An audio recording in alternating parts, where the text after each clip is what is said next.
The worst first dates you'll ever hear. Get ready to face palm. You ever been on a date so bad that it made you rethink your entire approach to dating? Yeah, well, if you thought your experience was bad, wait till you hear this. I asked people to share their worst first date stories, and let me tell you, the replies were unhinged. From unexpected plot twists to downright disasters, these stories will make you want to stay single forever. Buckle up, because this is going to be a wild ride. Part 1, The Catfish Chronicles. All right, let's kick things off with a classic, the old catfish. So there's this guy, let's call him Mike.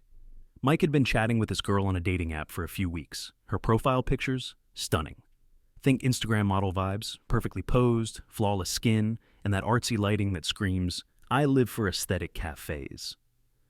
Mike was over the moon when she agreed to meet for coffee.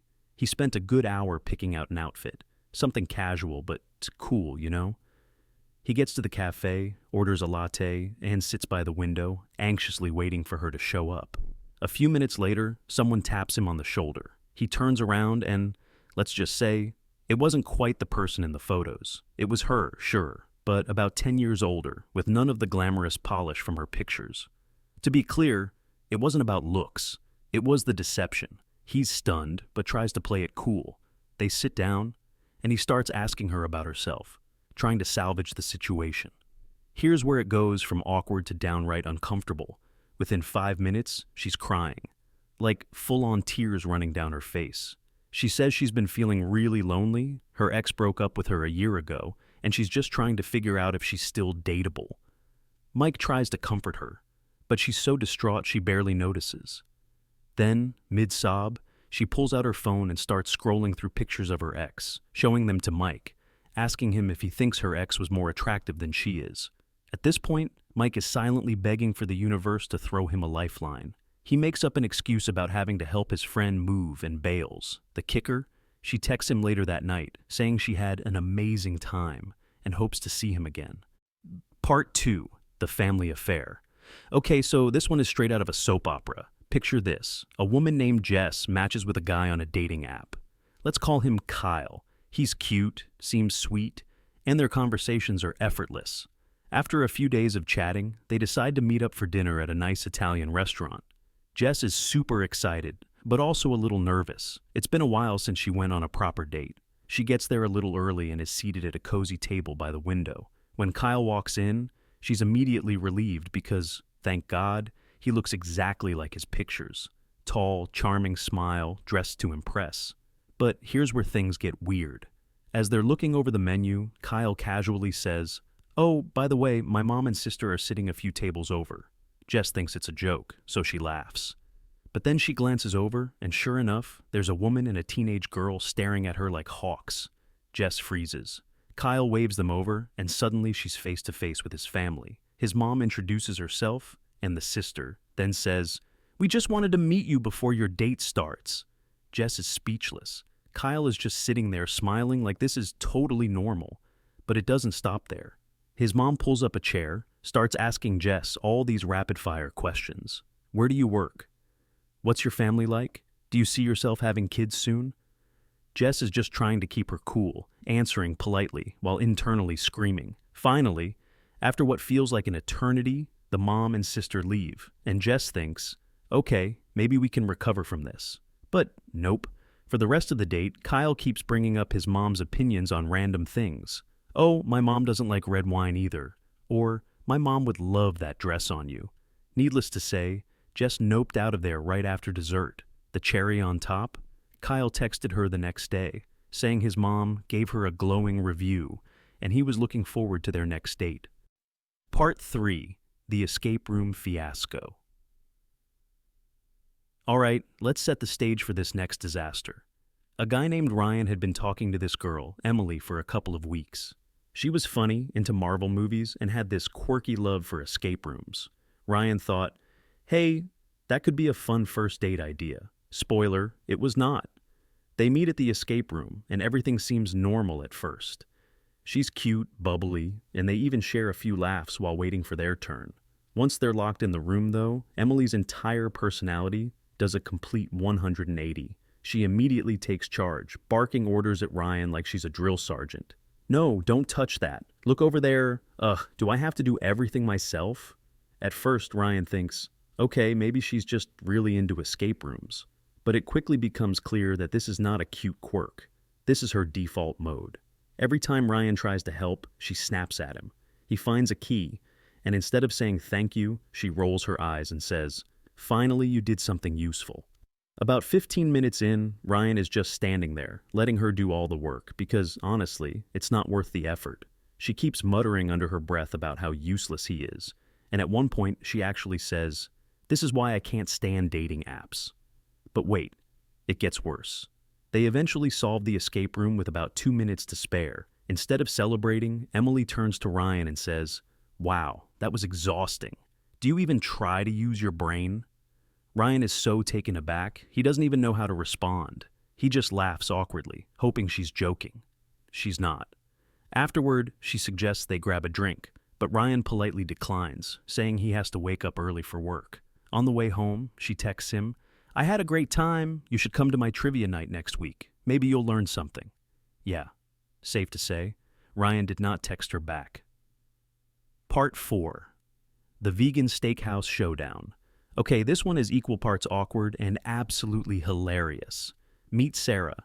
Sarah is a proud vegan, posts recipes on Instagram level vegan. No shade, she's passionate about her lifestyle, and she's upfront about it on her dating profile. So, she matches with a guy named Matt. He seems chill, cracks some jokes, and doesn't mind that Sarah's a vegan. In fact, he even says he's curious about trying more plant-based food. Great, right? Well, Matt insists on choosing the spot for their first date. Sarah's a little wary, but decides to roll with it, thinking, maybe he found a cool vegan-friendly place. Spoiler, he did not. They pull up to, wait for it, a steakhouse. Not just any steakhouse, but one of those over-the-top, meat-on-a-sword type places where they carve it right at your table. Sarah is floored. She tries to keep her cool, but inside she's like, is this guy serious? They sit down, and Matt immediately orders the biggest steak on the menu. When the server asks Sarah what she'd like, she politely explains that she's vegan and asks if they have any plant-based options. The server looks at her like she just asked for a gluten-free unicorn. After a long, awkward pause, he says, we have a side salad? So, while Matt is chowing down on a literal slab of meat, Sarah is picking at a sad pile of lettuce and tomato. But here's the kicker. Matt spends the entire meal mocking her. Oh, you're really missing out. This steak is amazing. Do you even get enough protein? You must be starving. Come on, one bite won't kill you. At one point, he actually waves a piece of steak in her face like he's tempting a dog. Sarah is fuming but keeps it together because she doesn't want to cause a scene. Finally, the bill comes, and Matt leans back in his chair, grinning.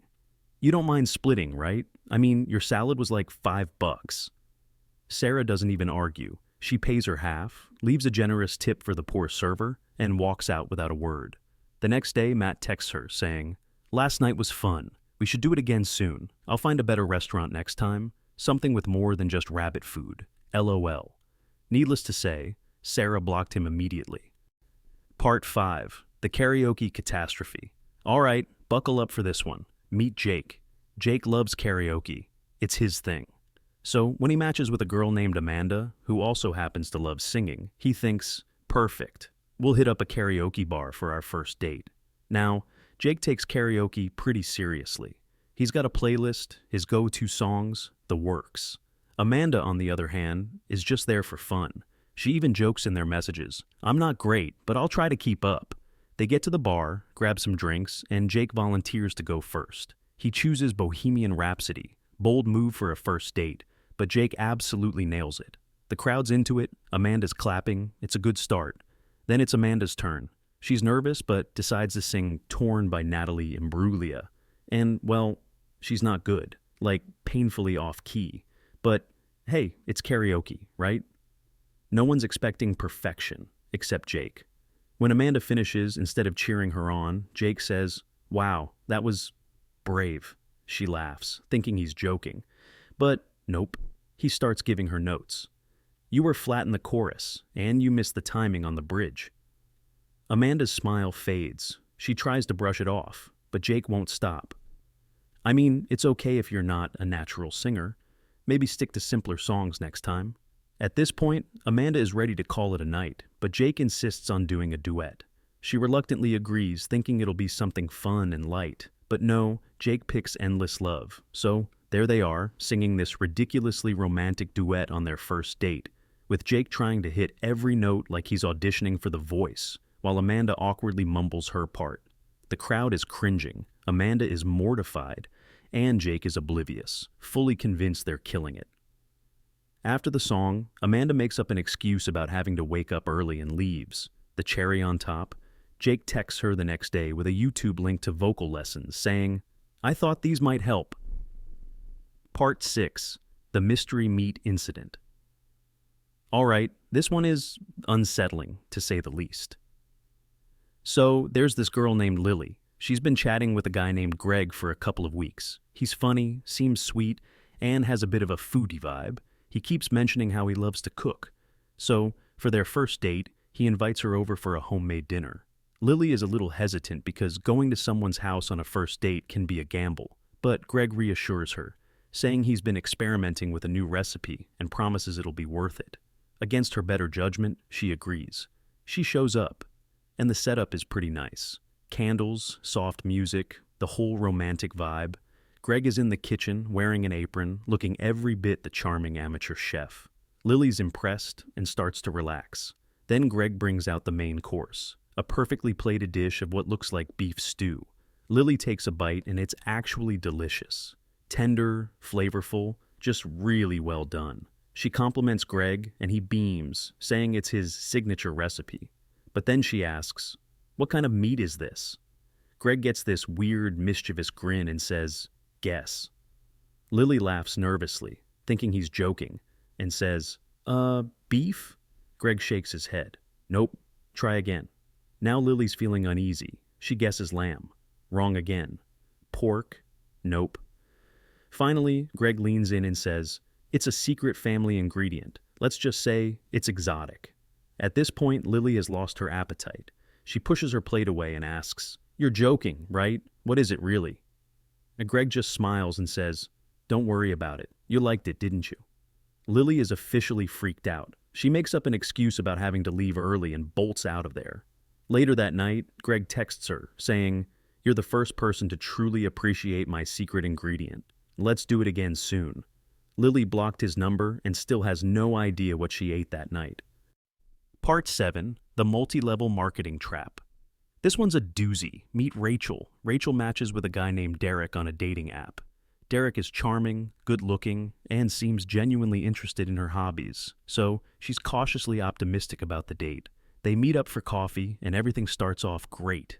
Derek is funny, attentive, and seems genuinely excited to be there. About 15 minutes into the date, he leans forward and says, "I feel like you have a really good energy. You'd be amazing at something I'm involved in." Rachel, a little confused, asks what he means, and that's when Derek starts his pitch. He launches into this whole spiel about an exclusive opportunity that's changed his life. He talks about financial freedom, being your own boss, and how he's already made thousands in passive income. Rachel's alarm bells are ringing, but she's polite, nodding along, hoping he'll drop it. He doesn't. Derek pulls out his phone and starts showing her charts, testimonials, and photos of luxury vacations that are totally attainable if she just joins his team. At this point, Rachel interrupts saying, "Wait, is this one of those pyramid scheme things?" Derek's face lights up and he says, "It's not a pyramid scheme, it's an MLM, multi-level marketing, completely different." Rachel tries to steer the conversation back to, the actual date, but Derek is relentless. He starts asking about her current job, how much she's earning, and whether she feels truly fulfilled. Then he drops the bomb. "If you sign up today, I can get you a discount on the starter kit. Plus, we'd get to work together. It's the perfect setup for a couple." Rachel is dumbfounded. She tells him she's not interested, but Derek doesn't take no for an answer. He's still talking about ground floor opportunities as she's putting on her coat and walking out the door. The next day, Derek texts her a link to sign up and says, "You're really missing out on something life-changing, but no pressure. Let me know when you're ready to unlock your potential." Safe to say, Rachel did not unlock her potential with Derek. Part 8. The Allergic Disaster. This story comes from Tom. who had one of the most chaotic first dates ever. Tom matches with a woman named Natalie, who mentions in their chats that she's a foodie. Naturally, Tom suggests they go to this trendy new restaurant downtown. It's known for its adventurous menu, and Natalie is all for it. When they arrive, the vibe is perfect. Warm lighting, cozy booths, and a menu filled with unique dishes. Tom is feeling good about this date. As they start browsing the menu, Natalie casually mentions she has a few food allergies.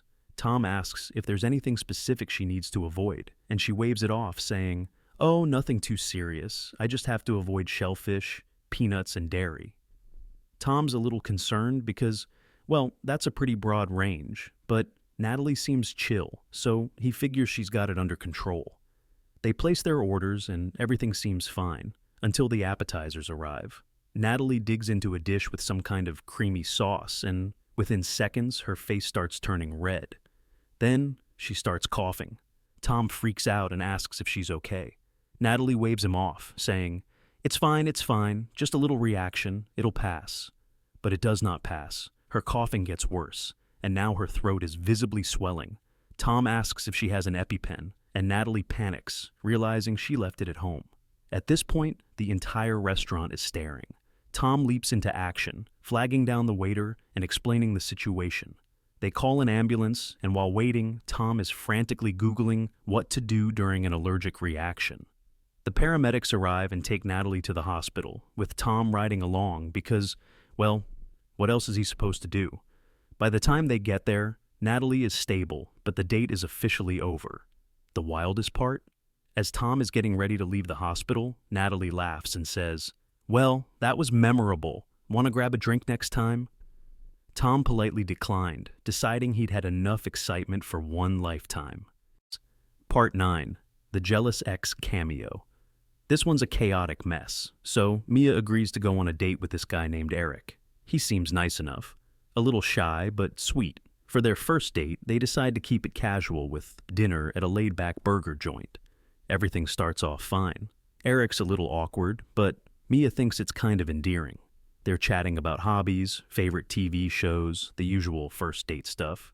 Then, about halfway through their meal, Eric glances at the window and freezes. Mia turns around to see a woman standing outside, glaring at them through the glass. She's holding her phone, furiously typing, and occasionally shooting daggers at Eric. Mia, understandably confused, asks, "Do you know her?" Eric sighs and mutters, "That's my ex." Before Mia can process this, the woman storms into the restaurant. She marches right up to their table, points at Mia, and says, "So this is who you left me for?" Mia is stunned. She doesn't even know what's happening. Eric, clearly mortified, tries to calm his ex down, but she's not having it. She starts ranting about how Eric moved on too fast, and how he's breaking her heart all over again. Then, as if things couldn't get worse, the ex sits down at their table. She looks directly at Mia and says, "You seem nice, but you should know that he's a liar. He told me he wasn't ready to date anyone. And now look at him." Mia, who's officially had enough, stands up and says, "This is not my drama," and heads for the door. As she's leaving, Eric chases after her, apologizing profusely and swearing he didn't invite his ex. The ex, meanwhile, is yelling from the table, "You'll regret this, Eric." Mia never replied to Eric's texts after that night, and honestly, who can blame her? Part 10. The Surprise Proposal. Brace yourself for the most cringe-worthy ending to this collection of disaster dates. Meet Laura, who went on a date that will forever live in her personal hall of shame. Laura matches with a guy named Chris. He's funny, polite, and seems genuinely sweet. After a few weeks of texting and FaceTiming, Chris suggests they go on a picnic for their first date. It sounds romantic and low-key, so Laura agrees. The day arrives, and Chris goes all out. He sets up a blanket, brings wine, and even packs an impressive spread of snacks. Laura is pleasantly surprised. They start chatting, sipping wine, and enjoying the vibe. Everything seems perfect. Then, Chris gets this weird, nervous energy. He starts fidgeting and stammering, and Laura can tell something's up. She asks if he's okay, and he says, "There's something I've been meaning to tell you." Laura braces herself, thinking he's about to confess something dramatic. Maybe he's not over an ex, or has a weird pet tarantula at home. But no, it's worse. Chris pulls out a small box, opens it, and reveals a ring. Laura is stunned. Chris launches into a speech about how he's never felt this way about anyone, and how he just knows they're meant to be together. Keep in mind, this is their first date. Laura, completely blindsided, awkwardly laughs, thinking it's some elaborate joke. But Chris is dead serious. He takes her hand and says, "I'm not expecting you to say yes right now. I just wanted you to know how much you mean to me." At this point, Laura is desperately trying to figure out how to escape without crushing his soul. She gently tells him, "I think you're moving a little fast. Maybe we should get to know each other better first." Chris looks absolutely crushed. He mutters something about following his heart and awkwardly packs up the picnic while Laura sits there, feeling like she's in an episode of a reality show gone wrong. The kicker? Later that night, Chris posts a photo of the ring on Instagram with the caption, "Took a chance today." She wasn't ready, but true love is patient. Laura blocked him on everything after that.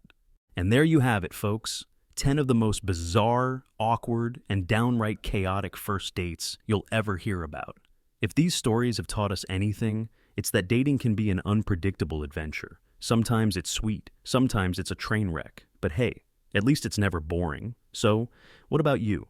Do you have a nightmare first date story that could top these? Drop it in the comments below. I'd love to hear your wildest tales. And don't forget to like, subscribe, and hit that bell for more stories that'll make you laugh, cringe, and maybe feel a little better about your own dating life. Until next time.